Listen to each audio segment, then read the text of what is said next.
As a kid, I would play Super Mario Bros, spending countless hours going through castle after castle until finally finding the princess and rescuing her, while at the same time saving the Mushroom Kingdom. Or exploring the world of Hyrule, hunting down the pieces of the Triforce so I could finally defeat Ganon, saving another princess, and once again, saving another kingdom. By the way, was anyone else confused when the princess calls you Link? Link? Who's that? My name is Zelda. Huh, simpler times. Rescuing princesses and saving kingdoms was basically how I was spending my younger years. However, all of that changed when I discovered CastleVania. Immediately, I knew this game was going to be different. Seeing Dracula with blood dripping from his fangs as he looked over the landscape with a menacing grin, as my eyes wandered to the castle off in the distance, and I began to imagine what sort of nightmarish creatures I would encounter lurking in the shadows.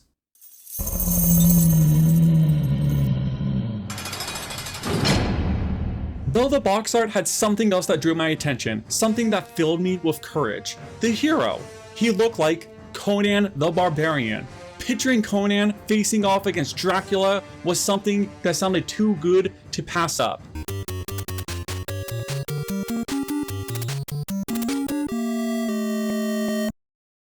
This was 2D 8-bit side-scrolling action at its best.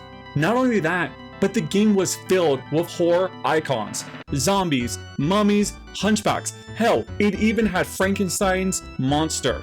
The game was simply a masterpiece.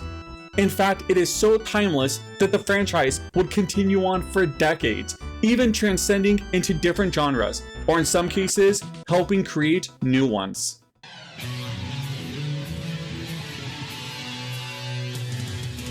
There is a reason we all use the term Metroidvania, but unfortunately for the past 11 years, Konami has been radio silent when it comes to a new entry into the series, at least until recently, as rumors and speculation that a new AAA Castlevania game is in development, at least according to an insider with a secret source.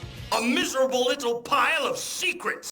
Which may or may not be true. Please be true. However, instead of discussing something that's really just a pure rumor at this point, I wanted to turn our attention to another game, a game that has been officially announced and is set to release this summer, Chronicles of the Wolf. Step into the shoes of Matteo Lombardo as he embarks on a quest with his fellow Kingsmen to slay a beast that has been terrorizing the land. However, unfortunately for these noble knights, they know nothing of the horrors that lay ahead. Get up now! This place is not safe! I hear them. They are approaching. I have to go. Meet me in the clearing to the east.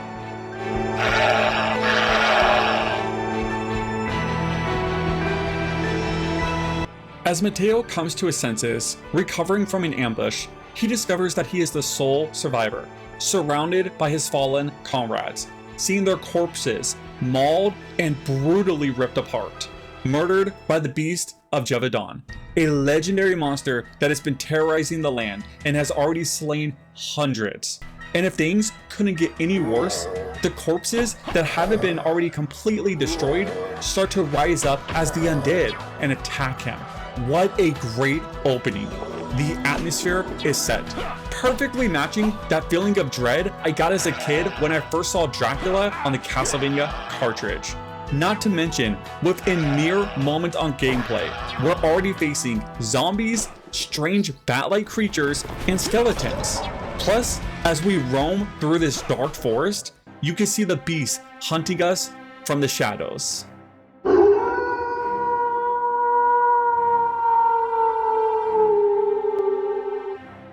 Now, while the game does have a terrific horror-like atmosphere that would cause most to run away in fear, our hero rises to the occasion and faces anything in front of him with a heart full of courage. And while he may not be a Belmont, he sure as hell carries himself like one. Matteo can do powerful charge attacks, doing incredible damage. And while he may not have access to the famous vampire killer whip, he does use swords, claymores, and even a giant two-handed axe, creating a shockwave in its path. Not to mention the daggers, fireballs, and even a gun. I hope he loaded that thing with silver bullets. This guy does not discriminate when it comes to ways of dispatching justice to the evils that crosses his path. And most importantly, he has that manly, badass Belmont walk.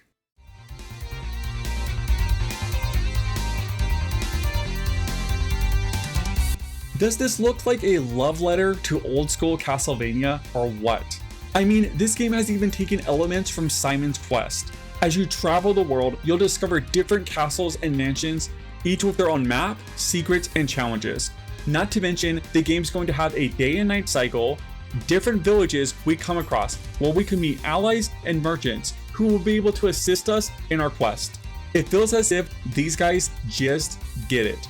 And it's no wonder, since the game is being developed by the team that brought us the amazing Castlevania the Card Chronicles 1 and 2. Not to mention, the narrator will be voiced by Robert Belgrade. The beast is the worst scourge that the region of Gévaudan has ever known. Its victims are many. In fact, that is not the only special guest, as Bloodless from Bloodstained Ritual of the Night is in the game as well. Blood everywhere! Overall, I'm very excited for Chronicles of the Wolf and cannot wait to play it when it releases later this year on all platforms. But I would love to hear what you all think. Let me know your thoughts in the comments down below. By the way, if you made it this far and did enjoy the video, let me know by dropping a like. And if you are new, please consider subscribing. As for me, I got a lot of work to do, so I'm gonna get back to the grind and I'll catch you in the next one. Peace.